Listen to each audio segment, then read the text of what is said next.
পরীক্ষা শেষের ঘন্টা পড়তেই ভূগোল স্যার বললেন, সময় শেষ, এবার লেখা বন্ধ কর, সবাই খাতা জমা করে দে। আর একটুখানি স্যার, বলল কেউ কেউ। আর একদম নয়, আমি যাচ্ছি, খাতা দিয়ে দাও। বেশ কড়াভাবেই বললেন স্যার।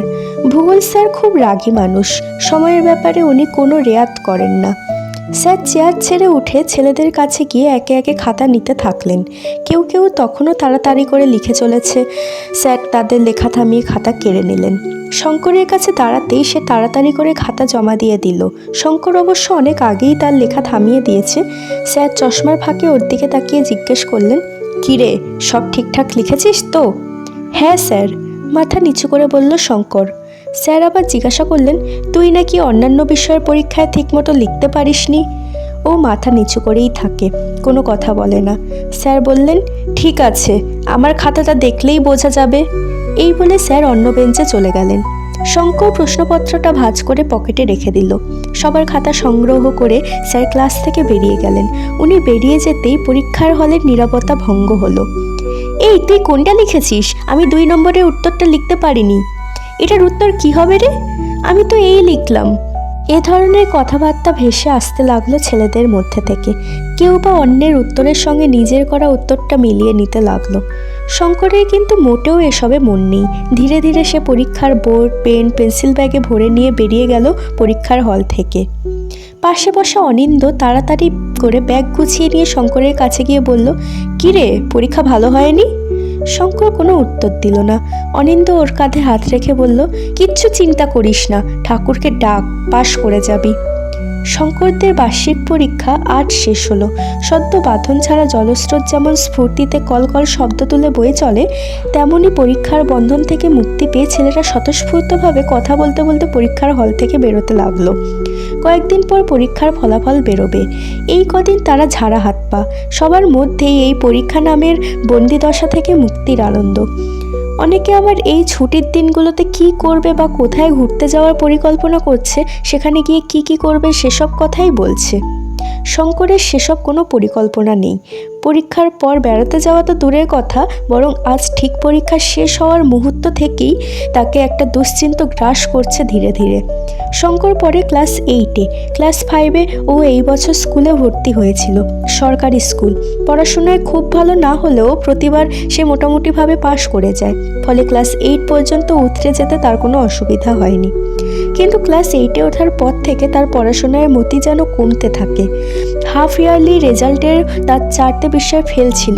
তখনই স্যারেরা ওকে বারংবার করে সাবধান করে দিয়েছিলেন, শঙ্কর, 8 থেকে 9-এ উঠতে হলে ভালো করে পড়াশুনো কর, নইলে কিন্তু এবছর পাশ করতে পারবি না। স্যারেরা বলেছিলেন, সেও শুনেছিল মাথা নিচু করে, কিন্তু স্যারদের কথা সে রাখতে পারেনি। ভালো মতন পড়া তো দূরস্থ, এবছর পড়ায় মন বসাতে পারেনি সে। শঙ্করের বাবার নির্দিষ্ট কোনো কাজ নেই, যখন যা কাজ পায় তখন তাই করে। কখনো কারো বাগান পরিষ্কার করে দেওয়া, কখনো গাছ ছেঁটে দেওয়া, এসবই আর কি। ও যখন ক্লাস 7-এ পড়ে তখন ওর মা মারা যায়। বাবার নির্দিষ্ট উপার্জন ছিল না বলে মা বাড়ি বাড়ি কাজ করে সংসারের সিংহভাগটাই সামাল দিত। কিন্তু মা চলে যাওয়ার পর বাবা ছেলের টালমাটাল সংসারে খালি অভাবের ছায়া। শঙ্করের বাবার যা রোজগার হয় তাতে রোজ দুবেলা পেট ভরে খাওয়া হয় না, কেননা ওই ধরনের কাজ তো আর রোজ জোটে না।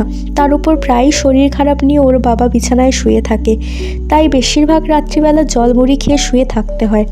এই কারণে ইদানিং শঙ্কর ডাস্টিংয়ের কাজ নিয়েছে। প্রতিদিন সকাল 8টায় সে সাইকেল নিয়ে কাজে বেরিয়ে পড়ে। কাছাকাছি একটা দোকানে ধুলো ঝাড়ফুঁচ করে, তারপর কাজ থেকে ফিরেই স্নান করে যেদিন যা জোটে তা মুখে দিয়ে পেট ভরে জল খেয়ে স্কুলে চলে যায়। স্কুলে তাকে যেতেই হবে, নইলে চলবে না। পরীক্ষা দিয়ে বাড়ি ফিরে শঙ্কর দেখলো বাবা আজ বেরোয়নি, তার মানে বাবার শরীরটা ভালো নেই। ওকে দেখে বাবা জিজ্ঞেস করলো, পরীক্ষা কেমন হলো? ভালো, বাবাকে মিথ্যে কথা বলল শঙ্কর। তারপর জিজ্ঞেস করলো, তুমি আজ বেরোওনি কেন, শরীর খারাপ? হ্যাঁ, শরীরটা বিশেষ ভালো ঠেকছে না, দুর্বল দুর্বল লাগছে। শঙ্কর বুঝতে পারল যে এবেলাও তাদের জল খেয়েই পেট ভরাতে হবে। বাবা বলল, তুই একবার নিতাইদের দোকানে যা তো, বাকিতে একটু চাল আর ডাল নিয়ে আয় গে, একটু খিচুড়ি ফুটিয়ে খাই। নিতাই কাকু বাকিটা দেবে? সংশয় প্রকাশ করলো ও। বাবা বলল, হ্যাঁ দেবে, বলবি বাবা পরে শোধ করে দেবে। বাবার কথায় শঙ্কর রওনা দিল ঠিকই, কিন্তু তার মনে ঘোর সন্দেহ ছিল নিতাই কাকু বাকিটা জিনিস দেবে কিনা। দোকানে গিয়ে দেখা গেল আর আশঙ্কাই ঠিক, নিতাই কাকু বাকিতে ওদের জিনিস দিতে রাজি হলো না, অথচ ওরই সামনে দুজন বাকিতে জিনিস নিয়ে গেল, কিন্তু শঙ্করদের বেলায় নারাজ। উপরন্তু কটু কথা শুনতে হলো, কাজকর্মে বালাই নেই, সে করবে শোধ। যা যা, এখন মেলা কাজ আছে, এখন যা দেখি। এই বলে নিতাই কাকু প্রায় খেতেই দিল ওকে। বাড়িতে ফিরে সে বাবাকে বললে বাবা রেগে গিয়ে বলল, নিতাইটা দিনকে দিন পাষাণ হয়ে উঠছে। এই বলে জামা প্যান্টের পকেটে হাতড়ে কিছু কয়েন বের করে শঙ্করের হাতে দিয়ে বলল, এগুলো নিয়ে যা, একটু মুড়ি কিনে নিয়ে আয়। শঙ্কর কয়েনগুলো গুনে দেখলো সব মিলিয়ে 17 টাকা হচ্ছে। এই টাকা দিয়ে 250 গ্রামের মতন মুড়ি কেনা যাবে। সেদিন বাবা আর ছেলে ওইটুকু মুড়ি ভাগাভাগি করে খেয়ে জল খেয়ে পেটে খিদে নিয়েই দিন কাটালো। পরদিন শঙ্কর কাজের জায়গা থেকে কিছু টাকা পেল, তা দিয়ে সে কিছু চাল ডাল তেল আর আলু কিনে এনে রান্না করলো। গরম গরম ভাত, তাতে তেল আর নুন দিয়ে আলু সিদ্ধ মাখা। খাওয়া দাওয়া শেষ করে খুশি হয়ে ওর বাবা বলল, কতদিন পর একটু পেট ভরে ভাত খেলাম। দিন দুই এভাবে টেনে টুনে চালানোর পর শঙ্করের বাবা কিছু কাজকর্ম করে চাল ডাল কিনে নিয়ে এলো। এভাবেই খেয়ে না খেয়ে দিন কাটলো। শঙ্করের স্কুলে রেজাল্ট বেরোনোর দিন চলে এলো। রেজাল্ট বেরোনোর দিন শঙ্কর একটা দুশ্চিন্তা হতাশা নিয়ে দুরু দুরু বুকে স্কুলে গেল। Class teacher Ranjoy sir result নিয়ে এলেন। একে একে রোল নাম্বার ধরে রেজাল্ট দিতে থাকলেন। শঙ্করের সব বন্ধুরাই পাশ করেছে, তাদের চোখে মুখে আনন্দের ঝিলিক। শুধু ওর বেলা স্যার বললেন, শঙ্কর তোর রেজাল্ট এখন পাবি না, তোর বাবাকে পরশু হেড স্যারের সঙ্গে দেখা করতে বলবি, তুইও সঙ্গে আসবি। এই বলে স্যারও রেজাল্ট নিয়ে টিচার্স রুমে চলে গেলেন। ছেলেরা সব পাশ করার আনন্দে হই হই করতে করতে বেরিয়ে গেল। অনিন্দ বলল, মন খারাপ করিস না, কাকুকে বলবি হেড স্যারকে বলতে যে এবছর যেন পাশ করিয়ে দেয়, সামনের বছর অবশ্যই তুই পড়াশুনো করে ভালোভাবে পাশ করবি। নির্দিষ্ট দিনে বাবার সঙ্গে শঙ্কর স্কুলে এলো। হেড স্যারের অফিসের দরজার বাইরে দাঁড়িয়ে ওর বাবা জিজ্ঞেস করলো, আসতে পারি স্যার? স্যার নিজের টেবিলে বসে স্কুলের ছাত্রদের রেজিস্ট্রেশনের খাতাটা দেখছিলেন। মুখ তুলে শঙ্করের সঙ্গে ওর বাবাকে দেখে বললেন, আসুন, তুইও আয়। ওরা দুজনে ভিতরে এলো। শঙ্করের বাবা স্যারকে নমস্কার জানালো। স্যার সামনের চেয়ার দেখিয়ে বললেন, বসুন। শঙ্কর ওর বাবার পাশে দাঁড়িয়ে রইল। হেড স্যার পিয়নকে দেখে নির্দেশ দিলেন যে রণজয় স্যারকে শঙ্করের পরীক্ষার খাতা আর রেজাল্ট নিয়ে এ ঘরে আসতে বলার জন্য।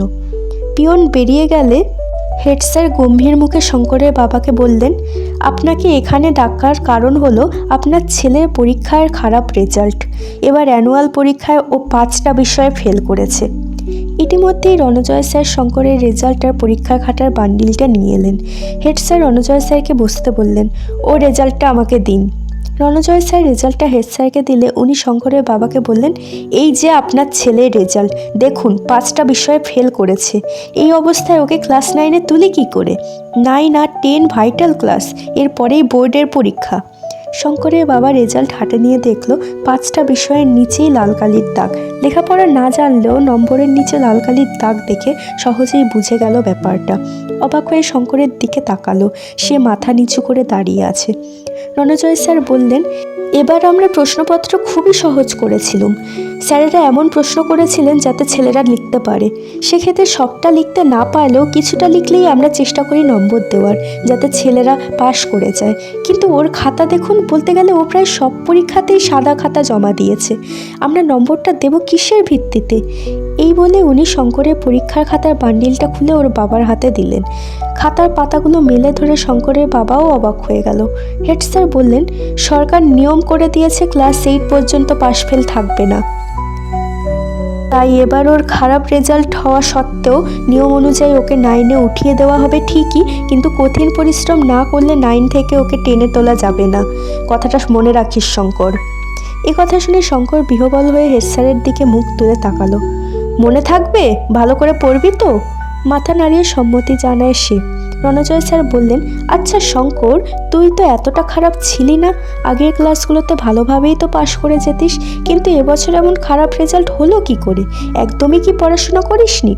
ও কোনো উত্তর করে না। শঙ্করের বাবা বলল, বাড়িতে তো পড়তে দেখি, কিন্তু কথাটা শেষ করতে পারলো না ওর বাবা। হেড স্যার জিজ্ঞেস করলেন, পড়াশোনা করিস বাড়িতে? শঙ্কর মাথা নাড়িয়ে সম্মতি জানায়।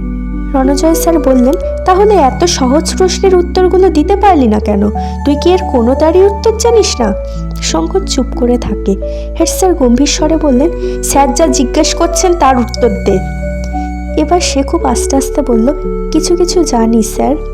কথাটা শঙ্কর আস্তে আস্তে বলল, যেন বেশ জোরেই সবার কানে এসে ধাক্কা মারল। হেড স্যার অবাক হয়ে বললেন, জানিস? শঙ্কর মাথা নাড়ল। দেখি তো কেমন জানিস। ওকে পরীক্ষা করার জন্য বিভিন্ন বিষয়ে প্রশ্নপত্র থেকে গোটা কয়েক প্রশ্ন করলেন স্যারেরা, কিন্তু স্যারদেরকে অবাক করে দিয়ে শঙ্কর বেশিরভাগ প্রশ্নেরই সঠিক উত্তর দিলেন। হেড স্যার জিজ্ঞেস করলেন, এই উত্তরগুলো তোর আগেই জানা ছিল? হ্যাঁ স্যার। শঙ্করের কথা শুনে হেড স্যার বিস্মিত হয়ে বললেন, তা জানা ছিল যখন, তবে পরীক্ষার খাতায় এই উত্তরগুলো লিখিসনি কেন? এবার ও যা বলল তার জন্য কেউই প্রস্তুত ছিলেন না। ধীরে ধীরে ও বলল, আমি পাশ করতে চাই না স্যার। এই ঘরে কোনো অঘটন ঘটলেও বোধহয় এমন বিস্মিত কেউ হতেন না যতটা না শঙ্করের কথায় হলেন। হেড স্যার প্রশ্ন করলেন, পাশ করতে চাস না কেন? শঙ্কর কোনো জবাব দেয় না। ওর বুকের মধ্যে জমে থাকা কথা চোখের জল হয়ে চিবুক বেয়ে নেমে এলো। ওর চোখে জল দেখে হেড স্যারের মনটা আর্দ্র হয়ে উঠল। তিনি শান্ত কণ্ঠে আবার প্রশ্ন করলেন। শঙ্কর বলল, পাশ করলে তো মিড ডে মিল পাবো না স্যার। 9-এ উঠলেই তো মিড ডে মিল বন্ধ হয়ে যাবে, তখন দুপুরেও খেতে পাবো না। ওর কথা শুনে স্যারেরা হতবাক হয়ে দুজন দুজনের মুখের দিকে তাকিয়ে রইলেন। রণজয় স্যার বললেন, তার মানে স্টেপ মিড ডে মিলের জন্যই তুই? শঙ্কর কিছু বলতে পারল না। তার না বলতে পারা কথাগুলো চোখের জল হয়ে ঝরে পড়ল। ওর বাবা ডুকরে ডুকরে কেঁদে বলল, দোষটা আমারই স্যার। আমি ওকে দুবেলা দুমুঠো পেট ভরে খাওয়াতে পারি না। স্যারেরা বেশ কিছুক্ষণ কোনো কথা বলতে পারলেন না। এরকম একটা পরিস্থিতির মধ্যে পড়তে হবে তারা তা ভাবতেই পারেননি। হেড স্যার শঙ্করের বাবাকে জিজ্ঞেস করলেন, আপনি কি করেন? শঙ্করের বাবা চোখ মুছতে মুছতে সব বলল। শুনে হেড স্যার বলল, ঠিক আছে শঙ্কর, তোকে দুবেলা পেট ভরে খাওয়ানোর দায়িত্ব আমি নিলাম। তার বদলে তুই খালি পড়াশুনো করে ভালো রেজাল্ট করে দেখা। আর রণজয় বাবু, আপনি সাবজেক্ট টিচারদের বলুন যে 25 নম্বরের একটা করে প্রশ্নপত্র বানাতে। শঙ্কর আবার পরীক্ষা দেবে। পরীক্ষা দিয়ে ও রীতিমতো পাশ করে সসম্মানে ক্লাস 8 থেকে 9-এ উঠবে। কি শঙ্কর, পারবি তো? হ্যাঁ স্যার, পারবো। চোখের জল মুছে স্যারদের পায়ে হাত দিয়ে প্রণাম করল শঙ্কর। সেই সঙ্গে নিজের বাবাকেও প্রণাম করতে ভুলল না সে।